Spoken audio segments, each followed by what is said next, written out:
Shalom de nouveau. La puissance du psaume 3 contre un adversaire dans votre service, dans votre quartier. Et il est venu courageusement vous doigter le doigt. Il n'a pas peur. Hein? Vous a doigté le doigt pour dire, toi là, je vais te montrer qui je suis. C'est fini. Tu règles son contre avant que lui ne se réveille. Si c'est le matin, le soir, tu prépares le psaume. Si c'est le soir, le matin, tu prépares le psaume. 3 jours suffit. Je dis bien, 3 jours suffit. Qu'est-ce que tu vas faire? Tu vas réciter le psaume 3. Tu prends un bol comme ça, ou bien une bol à glace de verre. Tu remplis de l'eau dedans. Et tu vas réciter le psaume 3. Si le cas est tellement délicat dans ton cœur, le psaume 3 doit être récité 7 ou 9 fois. Parce que là, tu le connais. Et tu vas mentionner son nom.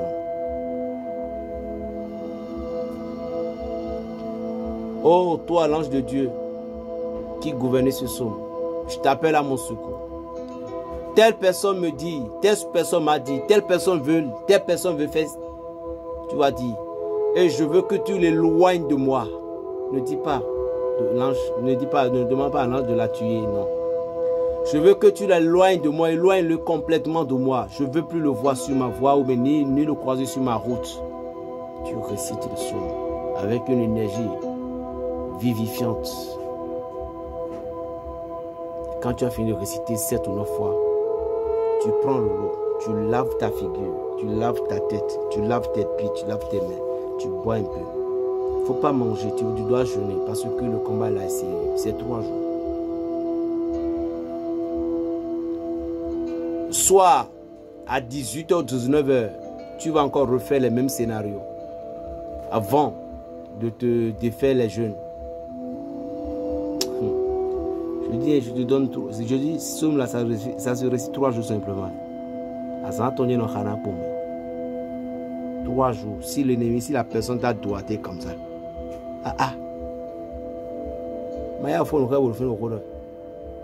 Si t'as doigté,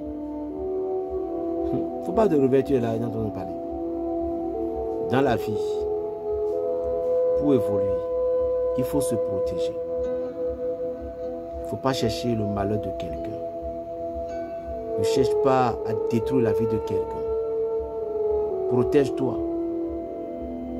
Ni pas avec, en faisant des pactes avec des fétiches, des idoles, où demain ils vont commencer par demander des conséquences à ta famille. Mais fais des alliances avec Dieu, l'Éternel des armées.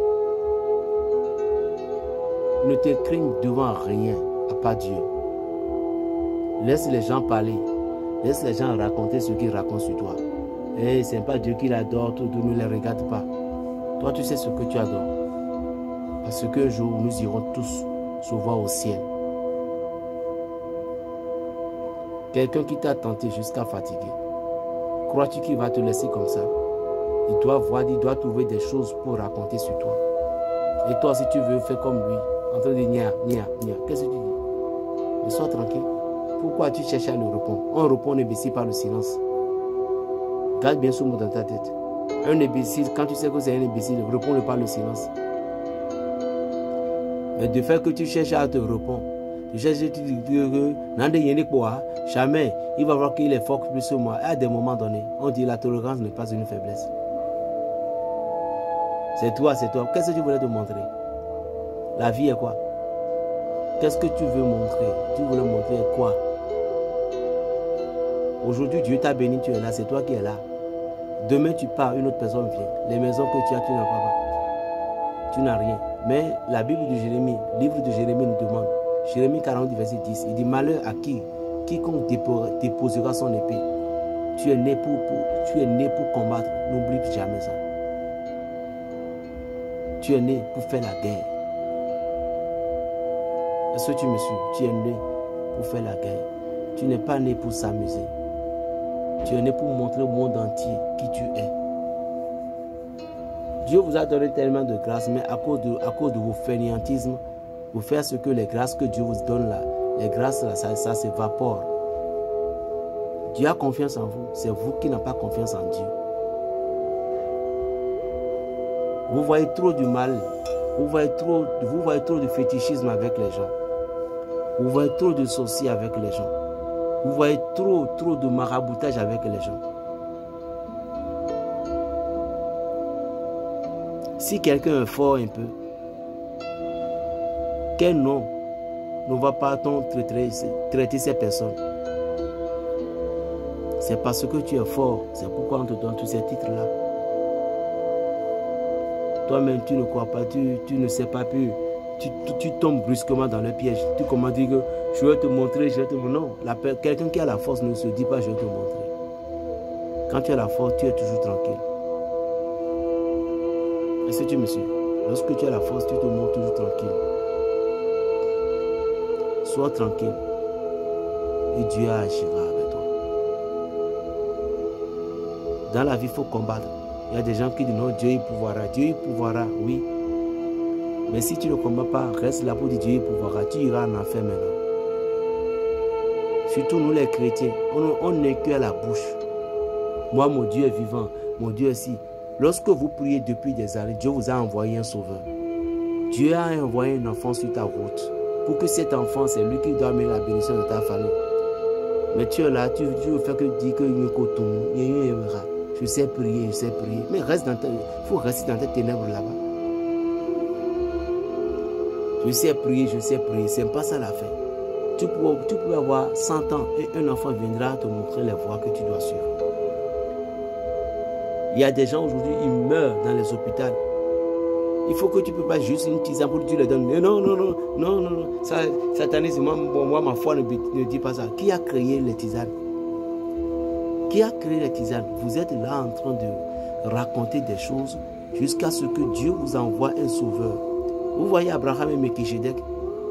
Abraham, la foi d'Abraham a rencontré Melchisedec et puis c'est une contact spirituelle qui se sont réalisés là. Ils se sont connectés. Abraham a reconnu l'audacieux spirituel dans Melchisedec et puis il a donné de la dîme. C'est parce que vous n'avez pas la foi. C'est parce que vous n'avez pas confiance. Parce qu'avant d'avoir la foi, il faut avoir confiance en soi-même d'abord. Tu n'as pas confiance en toi. Il y a certaines personnes, vous ne faites que des copies-coller. Vous n'avez pas confiance en vous-même. J'ai un message pour vous les pasteurs.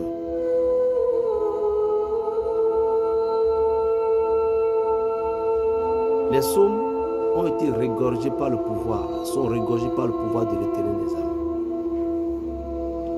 David a écrit les psaumes, ça a été inspiré par Dieu. Mais ce n'était pas David seul qui a écrit les psaumes, mais ça a été inspiré par Dieu. Et c'est par ces psaumes que David était vaincu en toutes choses. Mais si vous récitez les psaumes et vous n'êtes pas sur la voie de l'Éternel, croyez que Dieu sera en miséricorde pour vous jamais. Berger Raphaël, votre frère Benoît. Plus 229, le 95, 26, 41, 46. Berger Raphaël, le béni. Shalom.